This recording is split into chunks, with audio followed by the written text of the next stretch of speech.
Wade and Wade Reacts. We're about to dive into a video titled History of Mecha. Let's get into it. Yoshiyuki Tomino, the creator of Gundam, has had his stigma attached to him for almost his entire work history within the fandom. He's known as Kill 'em all Tomino, and there's a quote floating around with him saying, "If I didn't make anime, I'd be a serial killer," or something like that. I don't know, I just might not be able to find a source for it right now, but I've never really subscribed to this idea in the first place, that he's just some sort of murderer. And from what I can tell, neither did Tomino. Although he did say in a relatively recent interview, he used to put a lot of his frustrations in his work when he was younger. So, what is he talking about?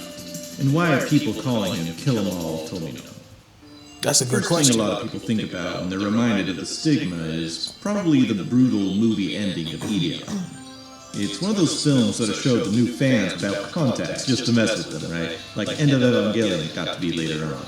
But when someone actually recommends the TV show, they usually insist that, while sometimes the quality isn't the best, it's well worth it by the end, which I agree with. Sometimes the anime is kind of rough, but nothing can really top Ideon in certain areas. Anno himself lists it as one of his favorite anime, despite its roughness in the middle, which he admits to. Even Tomino says the story wasn't presented very good. Usually, this is used as kind of an indication to people that Tomino just got fed up watched and some of frustrated this, with it the looked pretty anime good. in some way. So Yeah, from what I can see, lashed out it at does his look good. characters and made the obscenely brutal ending everyone knows it for. It was made right after Gundam, which was cancelled early despite all the love and care really? obviously put into it. The original Gundam wouldn't get popular until many years later when he made the summary movie trilogy. Then Ideon was dropped as well, so the frustration would make sense. It was very highbrow sci-fi, so a lot of people just couldn't understand it at the time. But it spoke to Tomino's biggest personal reoccurring themes within his works. It's something you can tell he loved. But most of the Kill 'em all mythos comes from the later movies, which were made well after the initial TV era. Within the span of time, he made the Gundam movie adaptation, which actually gave him all the success he lacked with the original era. Then he made Zabungle, a lighthearted gag, Wild West mecha. Although, to be fair, he worked mostly on the beginning and end of the show. In the middle, he started to work on the Ideon movies and gave Zabungle to a bunch of his colleagues, which is why the show kind of lacks in those areas when those guys try to add a lot of drama like Gundam and Ideon. Now, there are good, serious parts of Zabungle, but it's best when the seriousness gets so extreme you can't help but laugh at the absurd lengths the characters go to for the motivation. That's the thing about Tomino. He's a goofball. That's crazy. So all that being said, this timeline doesn't really add up and point to a man frustrated with the industry and seeking change through fire, like someone like a Yamakan, right? There's something else going on. He had a devious look on his face when he was younger. About the history of the Kill 'em all Tomino mythos. I think that was another guy. Oh, that wasn't him? Oh, dang. I apologize. A lot of people like to style Evangelion as being a frustration against otaku. They think the intense breakdown of character is somehow a jab at the fans of the show, or a jab at anime otaku, or something like that. But yeah, I don't buy that at all. Being otaku being synonymous with anime fans in Japanese pop culture only really began with the generation who came into EVA. Before the 90s, otaku was even more of just a slur for hardcore nerds who were into various topics. Just so happens, Anno was a hardcore anime otaku, and he was particularly a fan of Tomino's anime, of Ideon, where most of the inspiration of Eva came from, despite Anno just wanting it to be a light and easy standard mecha show like Go Wappa or something. It was this generation of fans that made it synonymous with anime, because of Evangelion in the first place. Hell, some of the original Gainax crew just wanted to turn it into a video game studio, or just work on model building.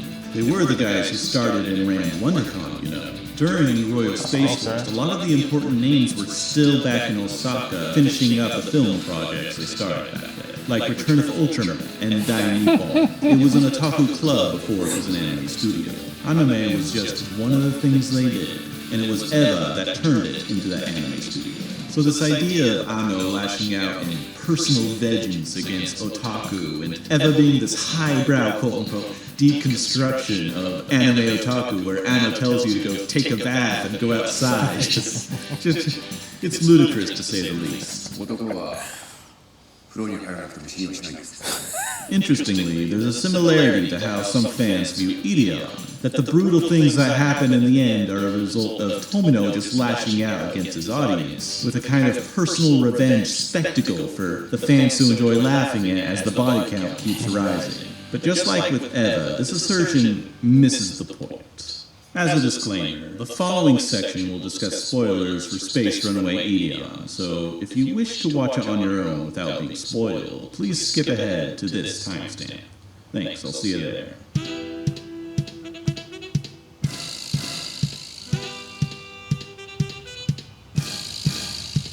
Ideon was a show about a group of scientists unearthing giant machines built aeons past on an alien planet, supposedly built by a civilization that seemed to be wiped out. After studying it, it seems it runs off of an energy nobody can really understand. The head kind of looks like a gem. Over the course of the show, the unearthed machines become a source for conflict between the scientists who found it and everyone else throughout space. The reason being, it's a source of infinite energy. Right into the fist. And in a sci-fi setting, infinite energy means infinite power, right? The Ide is a power to rule the cosmos, and just so happens to be a sentient being as well. The robot is actually a Lovecraftian old cosmic horror. It's awesome, as in awesome and terrible, like watching a nuclear blast. There never has been another robot that instills the same amount of awe within it. So the question throughout the show becomes, what do you do with a godlike being? God need for starting. It's an extreme take on the super robot genre, made by the guy who just pioneered real robots. And the sentient robot's power is unleashed when something he can't forgive happens. You know, like a classic hero character with a passionate... I mean, the Gundams became that powerful after a while, though.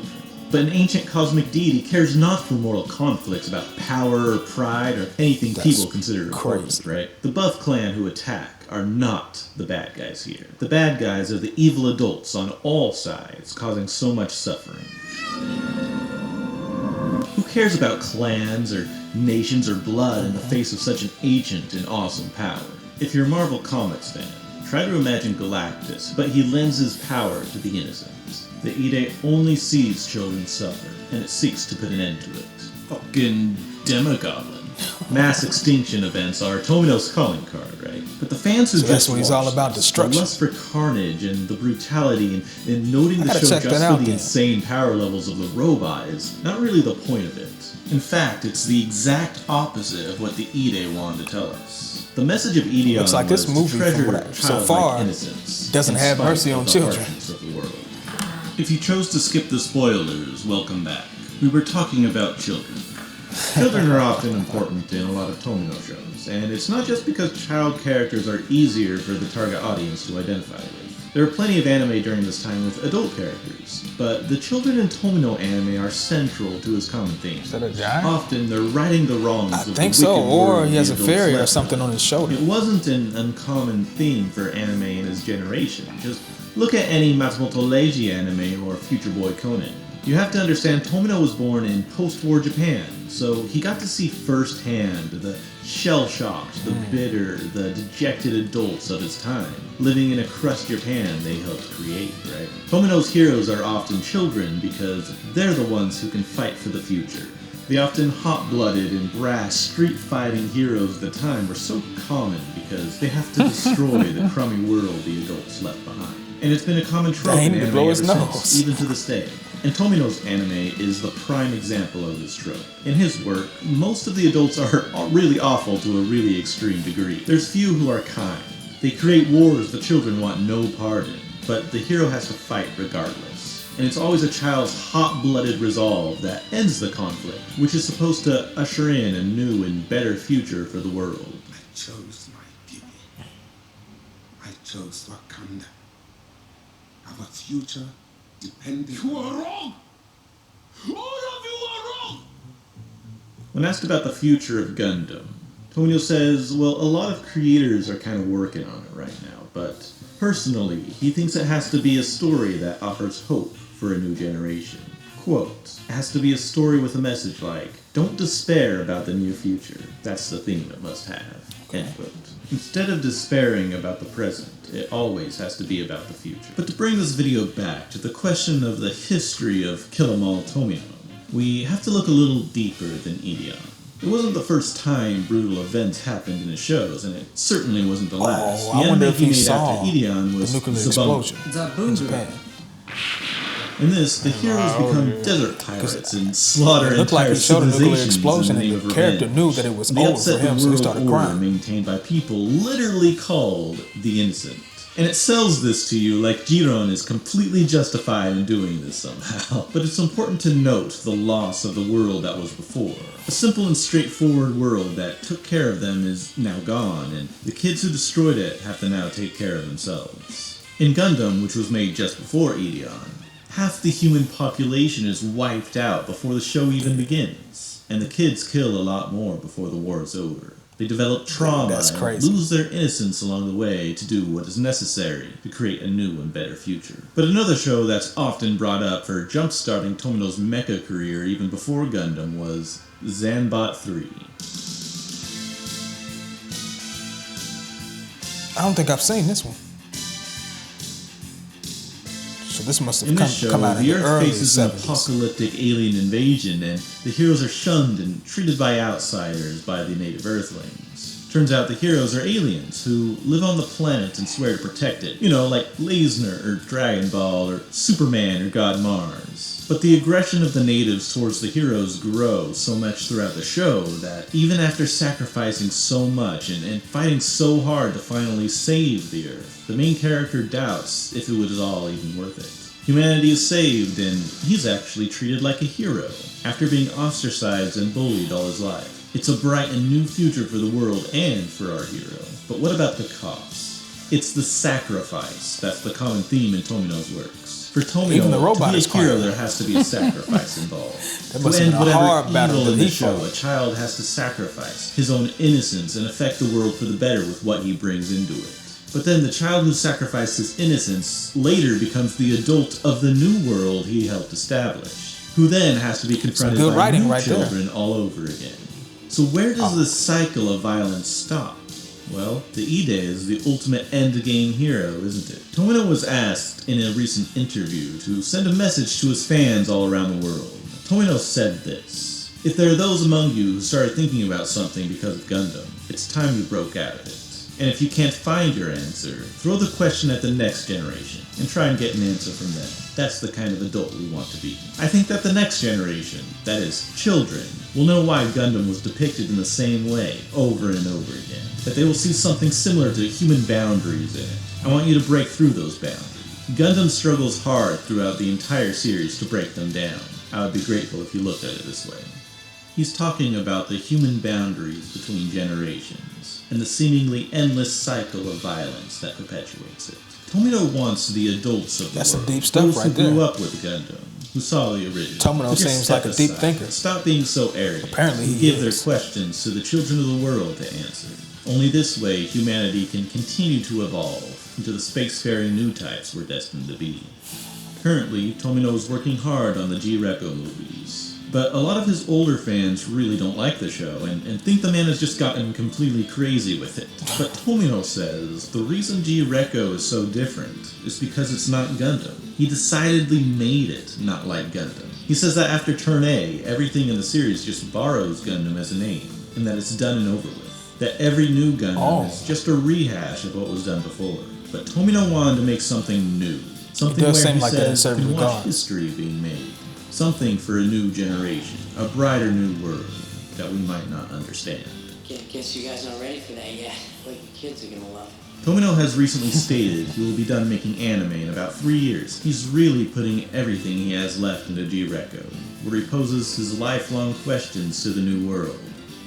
And in the process, destroy Eva and Demon Slayer, right? I hope you all watch his last works. The man is over 80, the same age as Osamu Tezuka was when Tomino stepped into the industry as a young, passionate, hotshot storyboarder. At the time, he was given a shot at directing one of Tezuka's stories. Umino Triton was a very different anime than it was a manga, because Tomino decided he'd do whatever the hell he wanted with it. Tezuka was very hands-off with his anime adaptations, and this gave the man almost complete freedom with it. He turned Umino Triton into something we would see later in Gundam. Instead of a white base, Triton rides a white dolphin. Instead of a space war, there's an ocean war. Instead of a giant robot, there's a magical dagger, which turns out to be a pink energy weapon. There's even the Tomino staple slap scene. He loves those slaps, doesn't he? I think they even had a few in Thunderbolt, right? Triton was an orphan child. Keeping up with the that was raised by tradition an of old slaps. man in a fishing village. Turns out the kid's actually like a mermaid, heir to an ocean kingdom, which was taken over by the bad guys, who are now attacking coastal cities and terrorizing the Looks like the ocean. Loch Ness Monster They combined attack with Triton's own Godzilla. village, forcing him to give up his childhood and go on an adventure to become the hero the world needs. Just like the Zeon soldiers who attacked Side 7, Triton gives up his home. He learns courage. He gets ostracized by societies.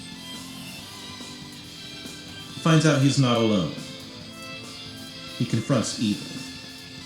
And at the end, he learns the truth. Turns out Poseidon, the god of the oceans who he's been fighting this whole time, is actually just a machine built by Triton's own people to give them the That's energy interesting. they need to survive. But the society was corrupt and stuck in an old way, cut off from the civilized world above. They practiced human sacrifice to the Poseidon machine, which gave it the energy needed to bestow eternal life for the elders of Atlantis. It was a civilization of That's crazy. ancient people, worshipping a machine they created. But Triton's family wished to stop this, and created the Olihan dagger, which has the power to slay the god they created and end the wicked world of the past. That's why Poseidon Sounds like sent AI out took over that monsters all around civilization. the world to find and kill any living Triton descendant and destroy the dagger, so they can continue to live forever in peace under the ocean floor. So Triton was unwillingly drafted into a war he didn't even understand because of the choices of adults made before he was even born.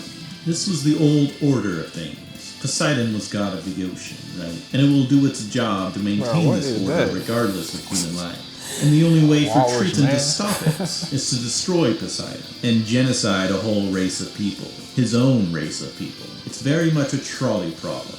Without even knowing, he sacrifices his innocence to end the wicked world of the past, and he ushers in a new and bright future for the world without monsters terrorizing the oceans. And human civilization evolves as a result, taking our next step in closer communication and understanding. It's the first step to being new types. This is where the legend and the legacy of Kill 'Em All Tomino would start. It was never about murder hoboing his frustrations onto his characters. It was an optimistic striving for the future by destroying the wicked world of the past. How Tomino describes Ideon is, quote, "It's a story where even though humans and aliens have been annihilated in a battle, there is still hope," unquote.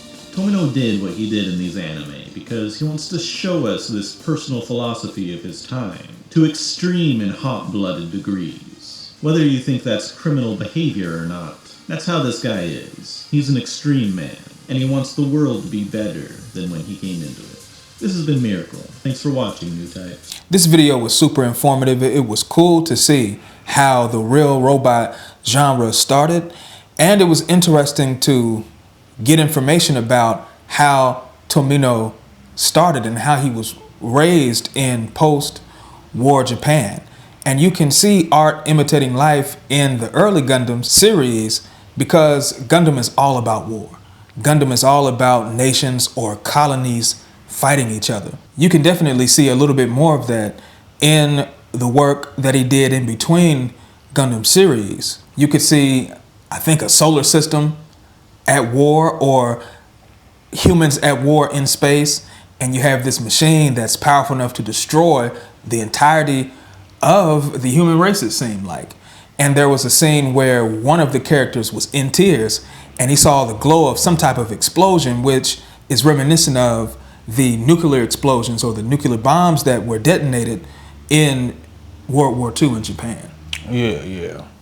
Shout out to the subscriber that sent this video to us, or sent this request to us to ask us to look at this video, because now we get a better insight into Tomino's mind, and we can understand the reason why, you know, he writes the way that he writes. Like he said, we saw the character crying, and when the explosion happened, that could be a callback to his experience living in Japan after World War II, because if anybody that knows anything about World War II, which you should, they taught about this in school, the U.S. dropped a nuke on Japan, and pretty much messed up their country, and a lot of people lost their lives. So you can see why he made this war focused anime. And it seems like a lot of things that he has, especially this guy pointed out, that carry over to his different series, whether it was the one with the little boy went down underwater with a cape on, which is crazy, probably underwater with a cape. And then the other mech anime that he created outside of Gundam. And I liked how he put some of the messaging that the Japanese probably drew strength from when their country was war-torn, that there's still hope after destruction. There's still hope in the midst of war, and after war, you can rebuild your country and build a better and brighter future. Yeah, and for the fans of the Gundam series, do you agree with Tomino when he said that most of Gundam, after victory, was just copy and paste of the old stuff, just a lot of rehash? Or do you think that there was some original ideas sprinkled in? It kind of seems like it is the same story rehashed in certain regards. There are multiple characters in other Gundam series that talk about destroying the planet. And the people of Earth are messing up the planet and messing up society, so they have to destroy it and rebuild. You find that theme is common in certain Gundam series. Yeah, you know what? I don't even think he said Victory Gundam. I think the Gundam that he pointed out was Turn A. I think that's the one he said there's a lot of. So yeah, let us know down in the comments, do you agree with Tomino or not? That does it for our reaction to the history of Mecha, Kill 'Em All, Tomino. Don't forget to leave your thoughts in the comment section. Also like, share, subscribe, and hit the notification bell so that you'll never miss a video from Wade and Wade Reacts. Right there. Peace.